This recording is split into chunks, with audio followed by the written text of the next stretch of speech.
Halo semuanya, ketemu lagi di video aku baca buku Harry Potter. Jadi kali ini aku bikin videonya tanpa orang, karena ya gitulah ya. Karena aku juga udah dikejar deadline sih ini. Oke, jadi kita langsung mulai aja. Kita masuk lagi ke chapter berikutnya, chapter 16 dari Harry Potter dan Kamar Rahasia. Judulnya Kamar Rahasia. Sudah puluhan kali kita berada di dalam toilet itu, dan jaraknya cuma 3 bilik dari kita, kata Ron getir waktu sarapan keesokan harinya. Dan kita mestinya bisa menanyainya. Dan sekarang mencari laba-laba sudah susah. Menghilang cukup lama dari pengawasan guru supaya bisa masuk ke toilet anak perempuan. Toilet anak perempuan yang letaknya persis di sebelah tempat serangan pertama terjadi akan nyaris tak mungkin. Tetapi sesuatu yang terjadi dalam jam pelajaran pertama mereka, transfigurasi yang membuat Kamar Rahasia terlupakan untuk pertama kalinya dalam sepanjang minggu terakhir ini. 10 menit setelah pelajaran dimulai, Profesor McGonagall memberitahu mereka ujian akan dimulai pada tanggal 1 Juni, seminggu lagi. Ujian? Lolong Seamus Finnegan. Kami masih akan ujian? Terdengar ledakan keras di belakang Harry ketika tongkat Neville Longbottom tergelincir melenyapkan satu kaki mejanya. Profesor McGonagall mengembalikan keadaan meja itu dengan lambaian tongkatnya sendiri lalu berpaling mengernyit kepada Seamus. Tujuan utama sekolah ini tetap dibuka pada saat seperti ini adalah agar kalian bisa menerima pendidikan, katanya tegas. Ujian, karena itu, akan berlangsung seperti biasa. Dan aku percaya kalian semua sudah belajar dengan tekun. Belajar dengan tekun. Tak pernah terfikir oleh Harry akan ada ujian pada saat suasana kastil seperti ini. Terdengar banyak gumam memberontak di seluruh ruangan yang membuat Profesor McGonagall mengernyit semakin galak. Instruksi Profesor Dumbledore adalah menjaga agar sekolah berlangsung senormal mungkin, katanya. Dan itu tak perlu kutunjukkan, berarti mencari tahu berapa banyak yang sudah kalian pelajari tahun ini. Harry menunduk memandang sepasang kelinci putih yang seharusnya diubah menjadi sendal. Apa yang sudah dipelajarinya tahun ini? Rasanya dia tak bisa memikirkan sesuatu yang bisa berguna dalam ujian. Tampang Ron seolah dia baru saja diberitahu dirinya harus tinggal seumur hidup di hutan terlarang. Bisakah kau bayangkan aku ujian dengan ini? Dia bertanya kepada Harry mengangkat tongkatnya yang baru saja mulai bersuit keras.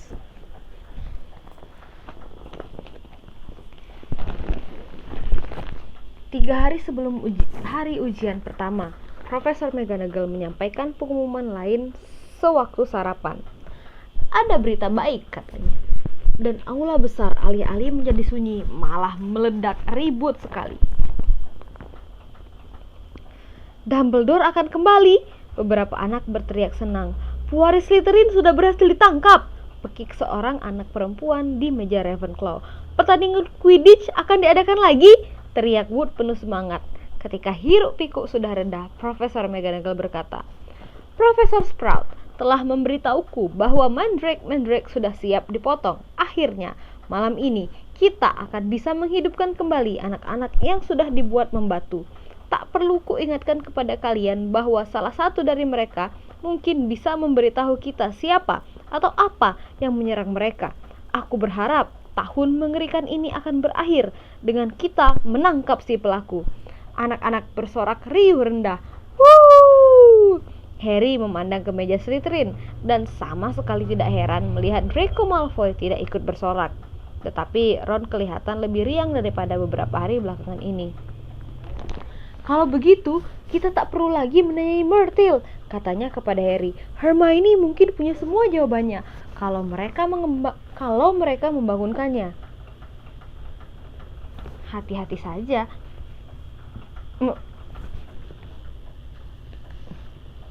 Hati-hati saja, dia akan sewot sekali kalau tahu 3 hari lagi kita ujian. Dia belum belajar. Mungkin baginya lebih baik jika dia dibiarkan membatu sampai ujian selesai.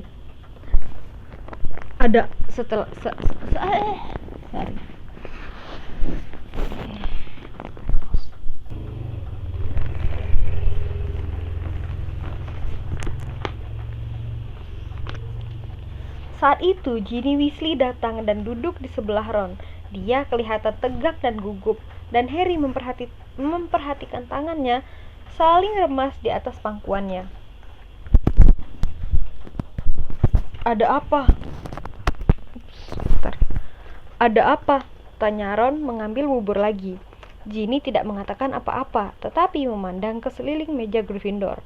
Wajahnya menampakkan ketakutan yang mengingatkan Harry akan seseorang, meskipun dia tak bisa ingat siapa. Bilang saja, kata Ron memandang adiknya. Harry mendadak sadar Ginny seperti siapa. Dia mengayun-ngayun ke depan dan ke belakang sedikit ke kursinya, persis seperti Dobby ketika akan menyampaikan informasi terlarang. Aku harus memberitahu kalian sesuatu. Ginny komat-kamit berhati-hati agar tidak memandang Harry. Apa itu? Tanya Harry. Ginny kelihatan seakan tidak bisa menemukan kata-kata yang tepat. Apa? Tanya Ron ketika Ginny membuka mulutnya, tapi tak ada suara yang keluar. Harry mencondongkan tubuh ke depan dan berkata pelan, sehingga hanya Ginny dan Ron yang bisa mendengarnya. Apakah sesuatu tentang kamar rahasia? Apakah kau melihat sesuatu? Orang yang bersikap aneh? Ginny menarik nafas dalam-dalam dan tepat saat itu Percy Weasley muncul, kelihatan lelah dan pucat. Kalau kau sudah selesai sarapan, aku akan duduk di situ, Ginny. Aku lapar sekali. Aku baru saja bebas tugas patroli. Ginny melompat seakan kursinya disetrum listrik.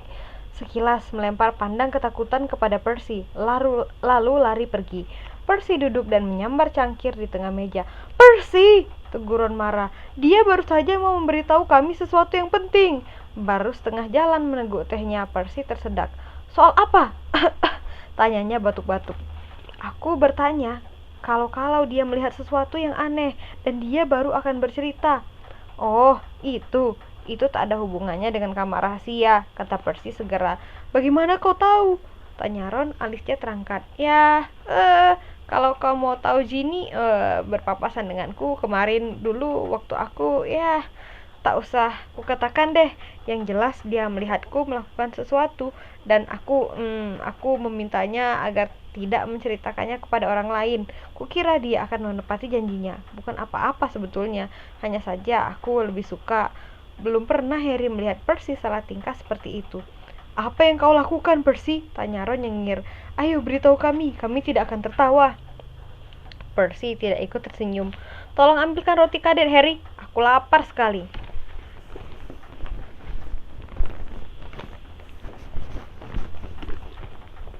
Harry tahu seluruh misteri mungkin bisa dipecahkan besok tanpa bantuan mereka, tetapi dia tak akan melewatkan kesempatan berbicara dengan Myrtle dan betapa senangnya dia ketika ternyata kesempatan itu datang menjelang tengah hari ketika mereka sedang diantar ke kelas sejarah sihir oleh Gilderoy Lockhart. Lockhart yang sudah sering meyakinkan mereka bahwa bahaya telah lewat, tetapi ternyata dia keliru. Sekarang yakin sepenuhnya bahwa tak ada gunanya mengantar mereka melewati koridor-koridor. Rambutnya tidak selicin biasanya. Rupanya dia berjaga hampir semalaman, berpatroli di lantai 4. Catat kata-kataku, katanya mengantar mereka membelok di sudut. Kata-kata pertama yang akan keluar dari mulut anak-anak yang membatu itu pastilah Hagrid lah pelakunya. Terus terang saja, aku heran Profesor McGonagall menganggap semua tindakan pengamanan ini perlu. Saya setuju, Sir, kata Harry, membuat Ron menjatuhkan buku-bukunya saking kagetnya. Terima kasih, Harry, kata Lockhart anggun. Sementara mereka menunggu deretan panjang anak-anak Hufflepuff lewat. Maksudku, kami para guru sudah punya cukup banyak tugas, dan sekarang kami masih harus mengantar murid-murid dari kelas ke kelas dan berjaga sepanjang malam. Betul, kata Ron yang sudah paham. Kenapa Anda tidak meninggalkan kami di sini saja, Sir? Kan cuma tinggal lewat satu koridor lagi. Kau tahu, Weasley, kurasa sebaiknya begitu, kata Lockhart. Aku benar-benar harus pergi dan menyiapkan pelajaran untuk kelasku yang berikut. Dan Lockhart bergegas pergi, menyiapkan pelajaran. Ron mencemooh di belakangnya. Paling-paling pergi untuk menggulung rambutnya. Mereka membiarkan anak-anak Gryffindor lain berjalan mendahului mereka, lalu menyelinap ke lorong samping dan bergegas ke toilet Myrtle Merana. Tetapi ketika mereka sedang saling memberi selamat untuk rencana brilian mereka, Potter, Weasley, sedang apa kalian? Profesor McGonagall lah yang menegur mereka, dan bibirnya membentuk garis yang super tipis. Kami mau, Ron tergagap. Kami mau pergi melihat Hermione, sambung Harry. Baik Ron maupun Profesor McGonagall menatapnya. Kami sudah lama tidak melihatnya, Profesor, kata Harry melanjutkan buru-buru menginjak kaki Ron, dan kami pikir kami akan menyelinap ke rumah sakit dan memberitahu dia Mandrake-nya sudah hampir siap dan supaya dia tak usah cemas. Profesor McGonagall masih menatapnya, dan sejenak Harry mengira dia akan meledak marah, tetapi ketika dia bicara, suaranya parau aneh. Tentu saja, katanya. Dan Harry terheran-heran melihat air mata berkilauan menggenangi matanya yang menyerupai manik-manik. Oh, Profesor McGonagall crying, gak?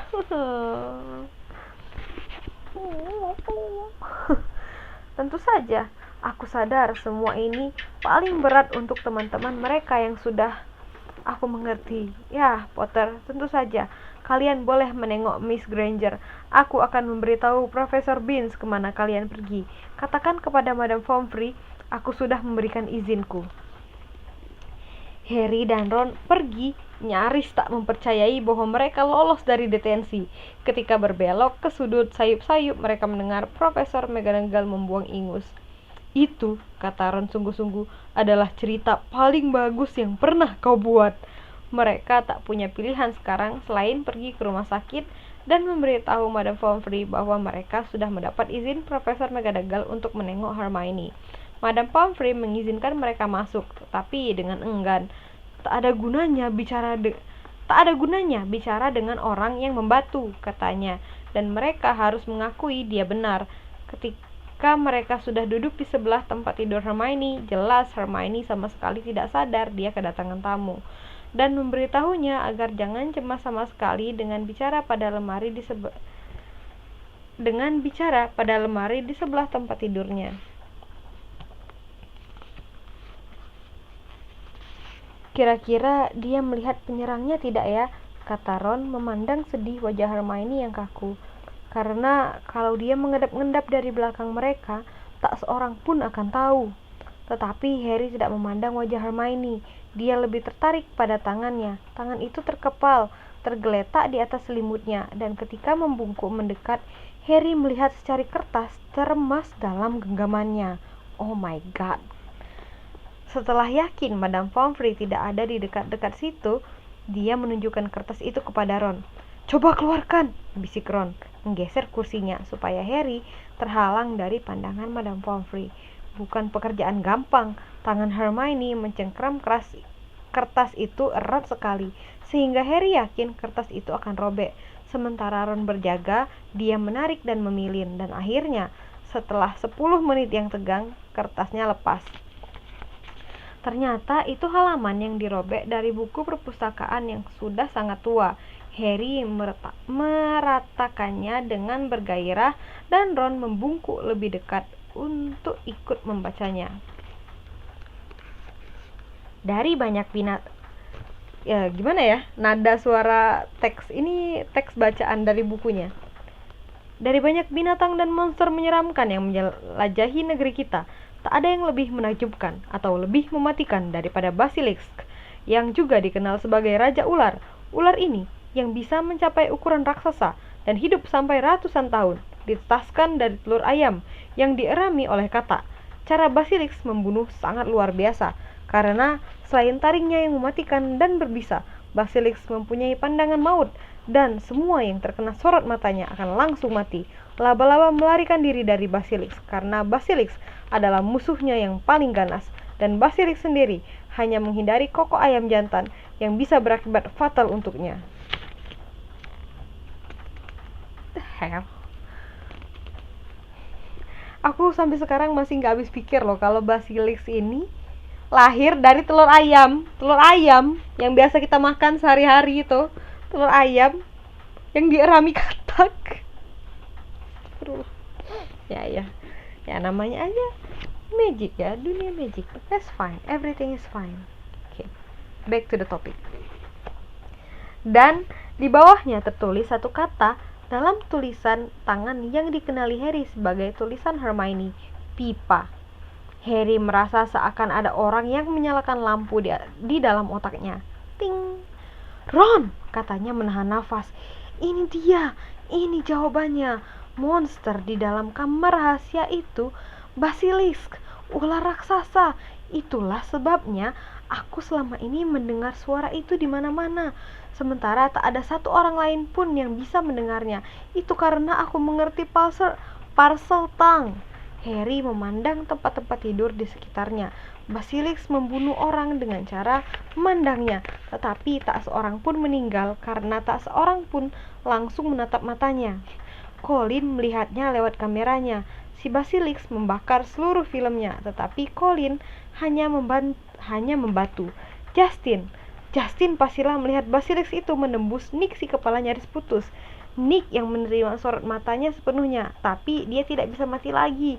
Dan Hermione dan Prefect Ravenclaw itu ditemukan dengan sebuah cermin di sebelah mereka. Hermione baru saja menyadari monsternya adalah Basilisk. Aku berani taruhan apa saja dia memperingatkan orang pertama yang dijumpainya agar melihat-lihat semua sudut dengan cermin dulu. Dan gadis itu mengeluarkan cerminnya dan mulut Ron ternganga. Dan Mrs. Norris? Tanyanya tak sabar.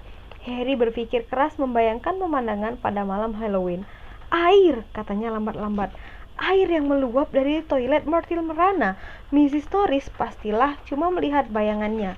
Harry membaca lagi kertas di tangannya dengan bersemangat. Semakin dibaca, tulisan itu makin masuk akal. Koko ayam jantan bisa berakibat fatal untuknya. Dia membaca keras-keras.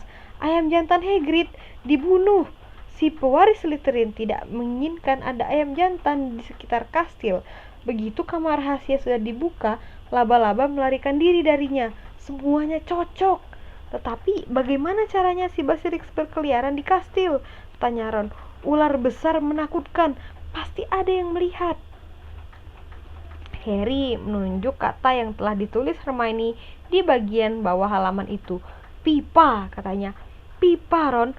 Ular itu menggunakan pipa air. Aku selama ini mendengar suara-suara itu di dalam dinding. Ron mendadak mencengkram lengan Harry. Jalan masuk ke kamar rahasia, katanya serak. Bagaimana kalau jalan masuknya toilet? Bagaimana kalau jalan masuknya dalam toilet Myrtle Merana? Kata Harry. Mereka dipenuhi ketegangan, nyaris tak percaya. Ini berarti, kata Harry, aku bukan satu-satunya Parselmore di sekolah. Pewaris Slytherin juga. Begitulah cara mereka mengontrol si Basilisk. Apa yang akan kita lakukan? Kata Ron yang matanya berkilat-kilat. Kita langsung ke McGonagall. Kita ke ruang guru saja, kata Harry melompat bangun. Dia akan ke sana 10 menit lagi. Sudah hampir istirahat. Mereka berlari turun, tak ingin ditemukan berlama-lama di koridor yang lain. Mereka langsung ke ruangan guru yang kosong. Ruangan itu besar, berdinding papan penuh dengan kursi-kursi kayu gelap. Harry dan Ron berjalan mondar-mandir. Terlalu tegang untuk duduk, tetapi bel istirahat tak pernah berdering. Sebagai gantinya, menggema di seluruh koridor. Terdengar suara McGonagall dikeraskan secara sihir. Semua murid diminta kembali ke asrama masing-masing. Semua guru diminta kembali ke ruang guru segera. Harry berpaling memandang Ron. Bukan karena ada serangan lagi kan? Tidak sekarang. Apa yang kita lakukan? Kata Ron ketakutan. Kembali ke asrama. Tidak, kata Harry, memandang berkeliling. Ada lemari pakaian jelek di sebelah kirinya penuh berisi mantel-mantel para guru. Di dalam sini, kita dengar. Ada apa? Kemudian kita bisa memberitahu mereka apa yang telah kita ketahui. Mereka bersembunyi di dalam lemari, mendengar gemuruh ratusan orang bergerak di lantai atas, dan pintu ruang guru berdebam terbuka. Di antara lipatan-lipatan mantel yang berbau lembab, mereka melihat guru-guru memasuki ruangan.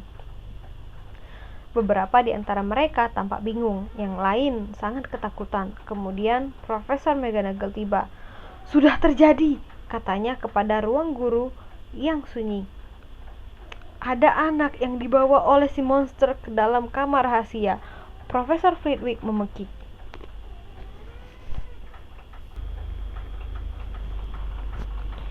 Profesor Sprout mendekap mulutnya. Snape mencengkram punggung kursi erat-erat dan bertanya, bagaimana kau bisa yakin? Pewaris Slytherin, kata Profesor McGonagall yang pucat pasi, meninggalkan pesan lain, tepat di bawah pesan pertama. Kerangkanya akan tergeletak di kamar rahasia selamanya. Air mata Profesor Flitwick bercucuran. Siapa? Tanya Madam Hooch, yang karena lututnya lemas sudah terenyak di kursi. Murid yang mana? Ginny Weasley, kata Profesor McGonagall. Harry merasakan Ron merosot tanpa suara ke dasar lemari. Kita terpaksa harus memulangkan semua murid besok pagi, kata Profesor McGonagall. Habislah riwayat Hogwarts. Dumbledore selalu berkata. Pintu ruang guru terbuka lagi. Sesaat Harry yakin Dumbledore yang datang, tetapi ternyata Lockhart dan wajahnya berseri-seri. Maaf, ketiduran. Aku sudah ketinggalan apa nih? Tampaknya dia tidak menyadari bahwa guru-guru lain memandangnya dengan tatapan mirip sekali kebencian. Snape melangkah maju. Orang yang tepat, katanya. Orang yang sangat tepat. Ada anak perempuan yang baru saja ditangkap monster Lockhart, dibawa ke kamar rahasia lagi. Saatmu telah tiba akhirnya. Lockhart memucat.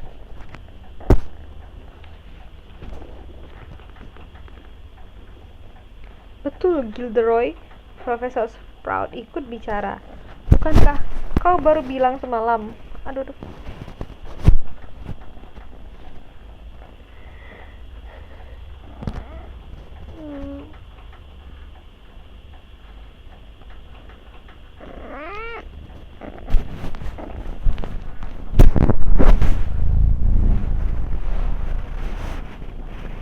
Bukankah kau baru bilang semalam bahwa kau sudah tahu di mana jalan masuk ke kamar rahasia? Aku, ujar Lockhart gelagapan. Ya, bukannya kau bilang padaku kau yakin kau tahu apa yang ada di dalam kamar itu? Ujar Profesor Flitwick. Masa aku tidak ingat?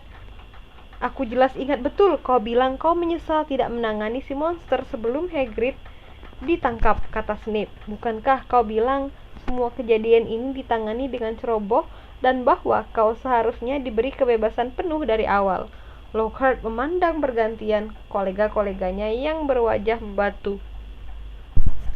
Aku benar-benar belum pernah. Kalian mungkin salah paham. Kami menyerahkannya kepadamu kalau begitu, Gilderoy, kata Profesor McGonagall. Malam ini waktu yang ideal sekali untuk bertindak. Kami akan memastikan semua orang tidak mengganggumu. Kau akan susah balik bukunya. Kau akan bisa menangani si monster sendirian. Kebebasan penuh akhirnya kau dapatkan. Lockhart memandang putus asa ke sekeliling ruangan, tetapi tak seorang pun menolongnya. Dia sama sekali tak kelihatan tampan lagi. Bibirnya gemetar dan absennya senyum pamer giginya yang biasa di dagunya kelihatan lemah dan ditumbuhi jenggot-jenggot serabutan. Baiklah, katanya. Aku akan ke kantorku bersiap-siap. Dan dia meninggalkan ruangan. Baik, kata Profesor McGonagall yang lubang hidungnya mekar. Kita bebas dari gangguannya. Kepala-kepala asrama harus memberitahu murid-murid mereka apa yang telah terjadi. Sampaikan kepada mereka, Hogwarts Express akan membawa mereka pulang besok pagi-pagi. Guru-guru yang lain tolong cek dan pastikan tak ada anak yang masih tertinggal di luar asrama mereka. Dan para guru bangkit dan keluar satu demi satu.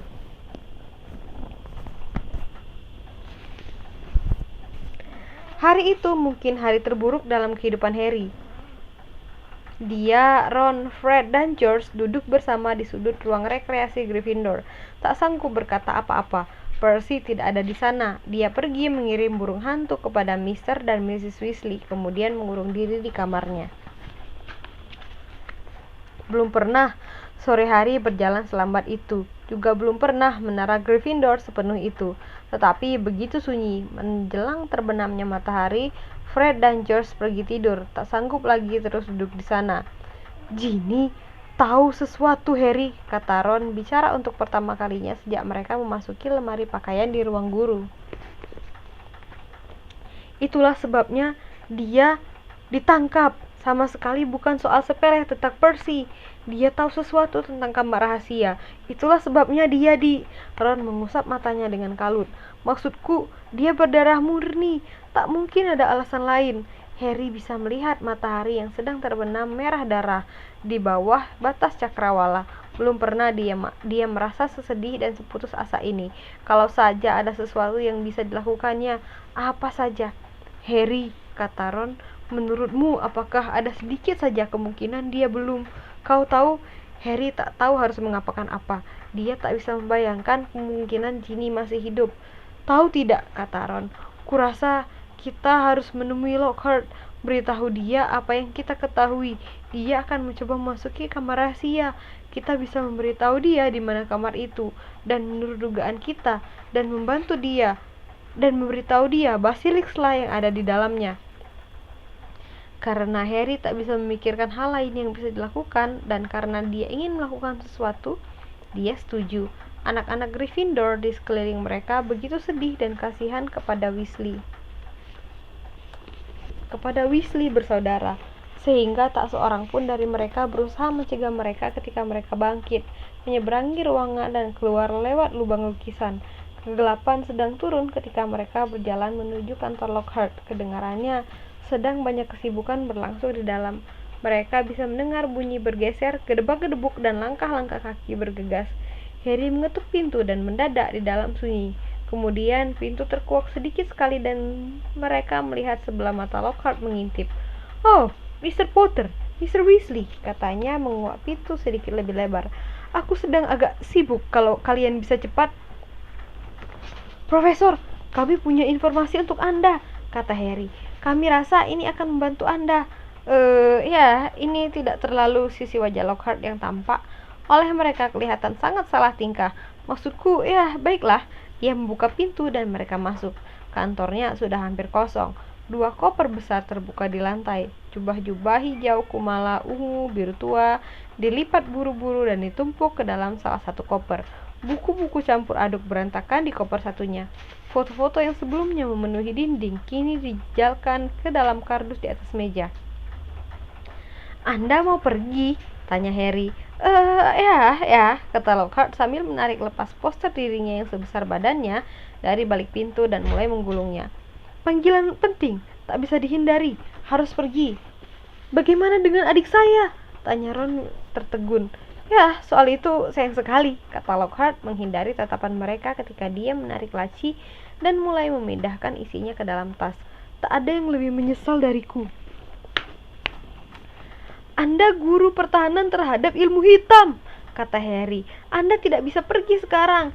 Tidak sementara ilmu hitam sedang berlangsung seru di sini." "Ya, aku harus bilang, waktu aku menerima pekerjaan ini," Lockhart bergumam sekarang menumpuk kaos kaki di atas jubah-jubahnya. "Tak disebut-sebut di rincian tugasku. Tak kukira." "Maksud Anda melarikan diri?"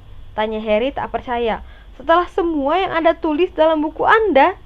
"Buku itu menyesatkan," kata Lockhart mengelak. "Anda yang menulis semua buku itu," teriak Harry. "Nak," kata Lockhart menegakkan diri dan mengernyit kepada Harry, "gunakan akal sehatmu.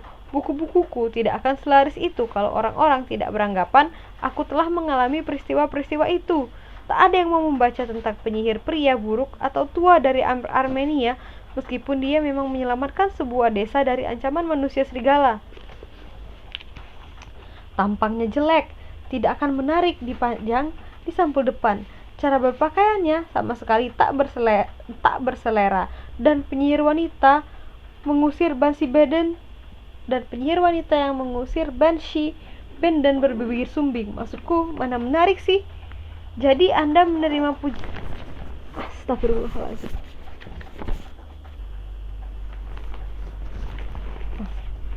Oke. Sorry for the interruption. Jadi aku mau lanjut lagi ulang ya. Tadi sampai mana? Nak, kata Lockhart, menegakkan diri dan mengernyit kepada Harry. Gunakan akal sehatmu. Buku-bukuku tidak akan selaris itu kalau orang tidak beranggapan aku telah menghadapi peristiwa-peristiwa itu. Tak ada yang mau membaca tentang penyihir pria buruk rupa dan tua dari Armenia, meskipun dia memang menyelamatkan sebuah desa dari ancaman manusia serigala. Tampang jeleknya tidak akan menarik dipajang di sampul depan. Cara berpakaiannya sama sekali tak berselera. Dan penyihir wanita yang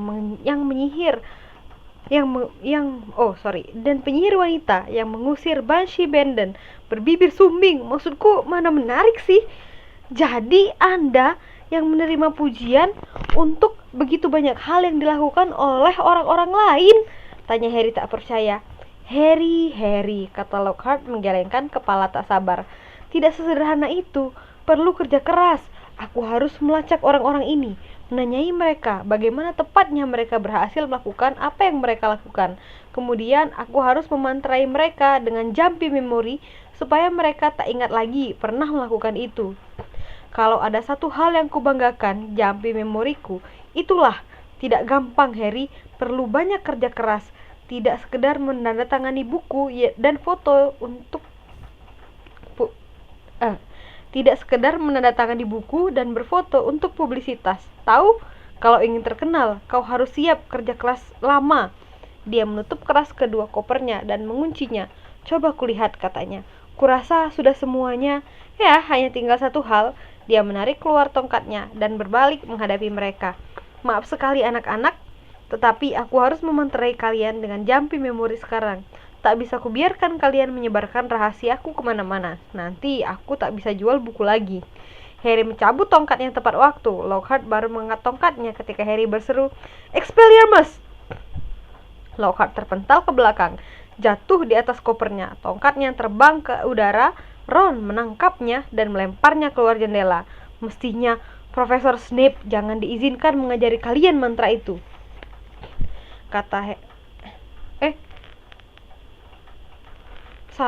Mestinya Profesor Snape jangan diizinkan mengajari kami mantra itu, kata Harry berang, menendang koper Lockhart ke pinggir. Lockhart memandangnya, sekali lagi cemas. Harry masih mengacungkan tongkat kepadanya. Apa yang kalian inginkan? Tanya Lockhart lemah. Oh, lemah. Apa yang kalian inginkan? Tanya Lockhart lemah. Aku tak tahu di mana kamar rahasia itu. Tak ada yang bisa kulakukan. Anda beruntung, kata Harry memaksa Lockhart berdiri dengan todongan tongkat. Kami rasa kami tahu di mana kamar itu dan apa yang ada di dalamnya. Ayo berangkat. Mereka menggiring Lockhart keluar dari kantornya dan turun melewati tangga terdekat, menyusuri koridor gelap yang di dindingnya terpampang pesan berkilat menuju pintu toilet Myrtle merana. Mereka menyuruh Lockhart masuk lebih dulu. Harry senang melihatnya gemetar. Myrtle merana sedang duduk di tangki air di bilik paling ujung. Oh, kau ternyata, katanya. Ketika melihat Harry, kau mau apa kali ini? Mau tanya padamu bagaimana kau meninggal, kata Harry. Seluruh penampilan Myrtle langsung berubah-ubah, seakan dia amat tersanjung ditanyai seperti itu. Sungguh mengerikan, katanya senang. Terjadinya di sini. Ini, aku meninggal dalam bilik ini. Aku masih ingat benar, aku sedang bersembunyi karena Olive Hornby mengolok-ngolok kacamataku. Pintunya terkunci dan aku sedang menangis. Dan kemudian ku dengar ada yang masuk. Dia mengatakan sesuatu yang aneh.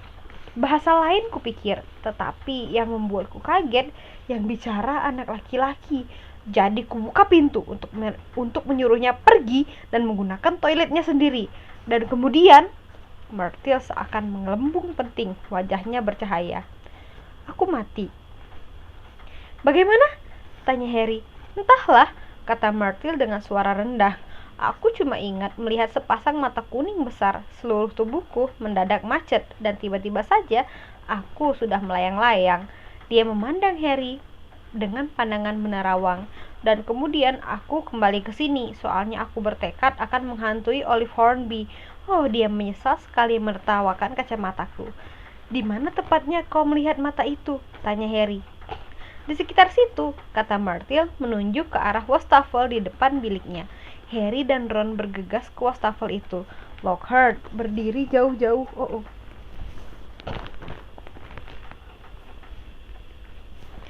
Lockhart, mana Lockhart? Lockhart hilang. Oh, itu dia. Lockhart berdiri jauh-jauh dari mereka. Wajahnya diliputi kengerian. Kelihatannya seperti wastafel biasa. Mereka memeriksanya senti demi senti, luar dalam, termasuk pipa di bawahnya. Dan kemudian Harry melihatnya. Ada gambar ular kecil mungil digoreskan pada sisi salah satu keran tembaga. Keran ini tak pernah bisa dipakai, kata Myrtle ceria ketika Harry berusaha memutarnya. Harry, kata Ron, katakan sesuatu dalam Parseltongue. Tapi Harry berpikir keras. Dia baru 2 kali bicara Parseltongue dan saat itu dia berhadapan dengan ular yang sebenarnya. Dia berkonsentrasi, menatap ukiran kecil mungil itu, berusaha membayangkan itu ular yang sebenarnya. Buka, katanya. Dia memandang Ron yang menggeleng. Bukan. Oh, salah. Anjir. Buka, katanya. Dia memandang Ron yang menggeleng. Bukan Parseltongue, katanya. Dia kembali menatap ular itu, memaksa dirinya mempercayai ular itu hidup. Jika Harry menggerakkan kepalanya, cahaya lilin membuat ular itu seakan bergerak. Buka, katanya. Hanya saja bukan kata itu yang didengarnya. Desis aneh meluncur dari mulutnya. Dan dengan segera saja keran itu berkilau-kilau mengeluarkan cahaya putih menyilaukan dan mulai berputar. Detik berikutnya wastafelnya mulai bergerak. Malah wastafel itu menghilang meninggalkan pipa besar yang menganga terbuka cukup besar bagi orang dewasa untuk meluncur ke dalamnya. Harry mendengar Ron terpekik tertahan dan dia mendongak lagi. Harry sudah membulatkan tekad. Aku akan turun ke sana, katanya. Dia tak bisa pergi. Tidak sekarang setelah mereka menemukan jalan masuk ke kamar rahasia. Tidak ketika ada kemungkinan, bahkan yang paling kecil, paling samar, paling liar sekalipun bahwa Ginny masih hidup. Aku juga, kata Ron, hening sejenak. Ya, kelihatannya kalian tidak memerlukan aku, kata Lockhart senyumnya yang biasa membayang. Aku akan tangannya menjangkau pegangan pintu, tetapi baik Ron maupun Hermione macungkan tongkat mereka ke arahnya. Anda boleh masuk duluan, gertak Ron. Dengan wajah pucat dan tanpa tongkat, Lockhart mendekati lubang. Anak-anak, katanya suaranya lemah. Anak-anak, apa gunanya? Harry menyodok punggung Lockhart dengan tongkatnya. Lockhart memasukkan kakinya ke dalam lubang. Kurasa tidak. Dia baru mau berkata tetapi Ron mendorongnya dan dia meluncur lenyap dari pandangan. Harry segera mengikuti. Dia turun ke dalam pipa, kemudian melepas pegangannya. Rasanya seperti meluncur di luncuran gelap, licin tak berujung. Dia bisa melihat pipa-pipa yang bercabang ke segala arah, tetapi tak satu pun yang sebesar pipa yang diluncurinya. Pipa itu berbelit dan membelok, melandai curam ke bawah, dan Harry tahu dia sedang terjatuh ke bawah sekolah jauh lebih dalam dari ruang bawah tanah. Di belakangnya, dia bisa mendengar Ron berdebum pelan di belokan-belokan. Dan kemudian, tepat ketika Harry mulai mencemaskan apa yang akan terjadi kalau dia menghantam tanah, pipinya menjadi datar dan dia meluncur di ujungnya. Pipanya menjadi datar dan dia meluncur dari ujungnya. Dengan bunyi gedebuk basah, ia mendarat di lantai lembab terowongan batu gelap. Terowongan itu cukup besar untuk berdiri di dalamnya. Lockhart berdiri agak jauh di depannya, berlumur lendir dan sepucat hantu. Harry minggir ketika Ron bergesing turun dari dalam pipa. Pasti kita berkilo-kilometer di bawah sekolah, kata Harry. Suaranya bergaung di terowongan gelap itu. Di bawah danau mungkin, kata Ron menyipitkan mata memandang ke dinding gelap berlendir. Ketiganya berbalik untuk memandang kegelapan di depan mereka. Lumos, gumam Harry kepada tongkatnya, dan tongkat itu menyala lagi. Ayo, dia mengajak Ron dan Lockhart dan mereka pun berangkat. Langkah-langkah mereka berkecipak keras di lantai yang basah. Terowongan itu amat gelap, sehingga mereka hanya bisa melihat jarak sangat pendek di depan mereka. Bayang-bayang mereka di tembok yang basah tampak mengerikan dalam cahaya tongkat. Ingat, kata Harry berkata pelan. Ketika mereka berjalan maju hati-hati. Begitu ada gerakan, langsung tutup mata rapat-rapat. Tetapi lorong itu sesunyi kuburan, dan bunyi mengejutkan yang pertama kali mereka dengar adalah derak keras ketika Ron menginjak sesuatu, ternyata tengkorak tikus. Harry merendahkan tongkatnya untuk memeriksa lantai dan melihat lantai itu dipenuhi tulang binatang-binatang kecil. Berusaha keras tidak membayangkan bagaimana keadaan Ginny jika mereka menemukannya. Harry memimpin, menikung di belokan gelap di terowongan itu. Harry, ada sesuatu di depan sana, kata Ron serak mencengkeram bahu Harry. Mereka terpaku, memandang. Harry cuma bisa melihat garis sesuatu yang sangat besar dan melengkung, tergeletak di depan terowongan. Benda itu tidak bergerak. Mungkin dia tidur, Harry mendesah, menoleh kepada dua rekannya. Tangan Lockhart menutupi matanya rapat-rapat. Harry berpaling kembali untuk memandang benda itu. Jantungnya berdegup begitu kencang sampai sakit rasanya. Sangat perlahan, matanya menyipit serapat mungkin. Asal masih bisa melihat, Harry mengendap-endap maju, tongkatnya terangkat tinggi. Cahaya tongkat menimpa kulit ular raksasa, hijau, terang, beracun, tergeletak, melingkar dalam keadaan kosong di lantai di depan terowongan. Makhluk yang melepas kulit itu paling sedikit panjangnya 6 meter. Astaga, kata Ron lemas. Mendadak ada gerakan di belakang mereka. Lutut Gilderoy Lockhart tak kuat lagi menyangganya. Bangun, kata Ron tajam mengacungkan tongkatnya ke arah Lockhart. Lockhart bangkit, kemudian dia menerjang Ron, membuatnya jatuh terjengkang. Harry sempat maju tetapi terlambat. Lockhart sudah menegakkan diri, tongkat Ron di tangannya, dan senyum gigi berkilau kembali terpampang di wajahnya. Petualangan berakhir di sini, anak-anak, katanya. Aku akan membawa sepotong kulit ini ke sekolah, memberitahu mereka aku sudah terlambat menyelamatkan anak perempuan itu, dan kalian berdua secara tragis menjadi gila melihat tubuh anak perempuan yang tercabik-cabik itu. Ucapkan selamat tinggal pada ingatan kalian. Dia mengangkat tongkat Ron yang berspelotep tinggi di atas kepalanya dan berteriak, "Obliviate!" Tongkat meledak dengan kekuatan bom kecil. Harry melindungi kepalanya dengan kedua tangannya dan berlari tergelincir gulungan kulit ular.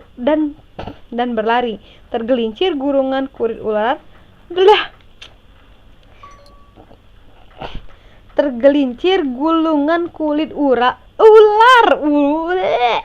Susah banget ngomongnya. Tergelincir gulungan kulit ular menghindar dari potongan-potongan besar langit-langit terowongan yang bergemuruh runtuh. Saat berikutnya dia berdiri sendirian menatap dinding kokoh karang yang rusak. Ini tang twister. Kok susah banget di. Aduh. Bentar, minum bentar. Apaan nih? Ular melingkar-lingkar di atas pagar.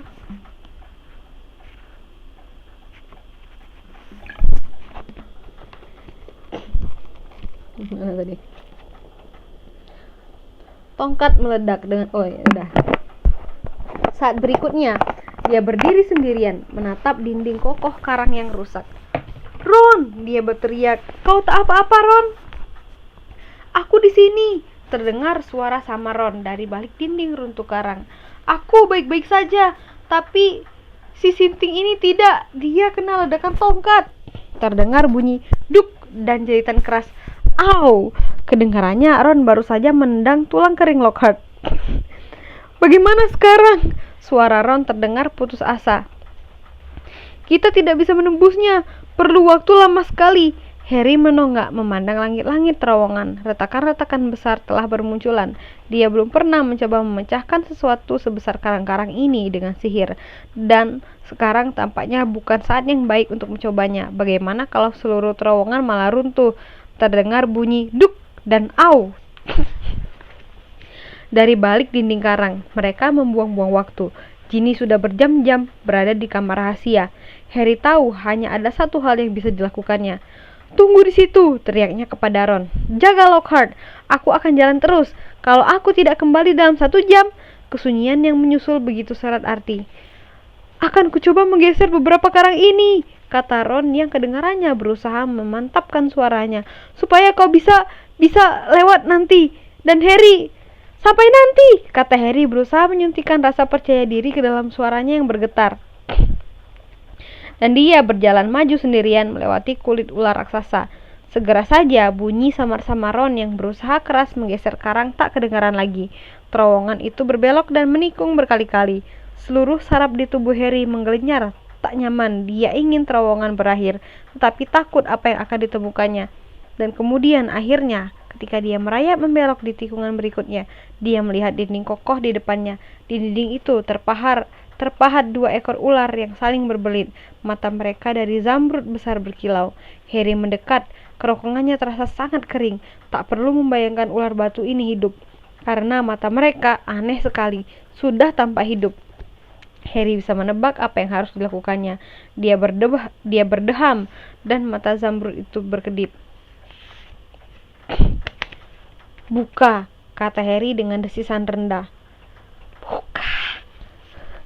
Kedua ular itu memisahkan diri. Ketika dinding membelah terbuka, masing-masing bagian menggeser licin lalu lenyap, dan Harry, gemetar dari kepala sampai kaki, berjalan masuk. Wow, and that's the end of the chapter. Wow, itu chapter terakhir. Oh no, itu 2 chapter terakhir. Jadi kita tinggal tersisa 1 chapter lagi. Wow. Oke. Wow. Iya. Oke. Udah sampai sini dulu berarti video kita setelah. Mohon maaf banget kali ini aku record videonya no face karena jujur aja nih aku recordnya udah malam banget dan gelap. Jadi daripada nanggung ya gelap, mending bikin gelap aja sekalian. Cuman suara semoga aja kalian gak keberatan. Dan oh iya, aku lupa ngomong tadi. Buat kalian yang baru pertama kali dengar aku baca buku Harry Potter ini, jadi aku udah mulai baca buku Harry Potter itu dari buku yang pertama, Harry Potter dan Batu Bertuah. Dan aku udah baca full seluruh chapternya dari chapter pertama sampai terakhir. Jadi buat kalian yang baru pertama kali dan pengen denger, boleh dicek. Aku udah taruh playlistnya di description box. Sekian itu dulu videonya dari aku. Sampai ketemu lagi di chapter terakhir. Buku chapter 17 dari buku Harry Potter dan Kamar Rahasia. Bye bye semuanya. Thank you.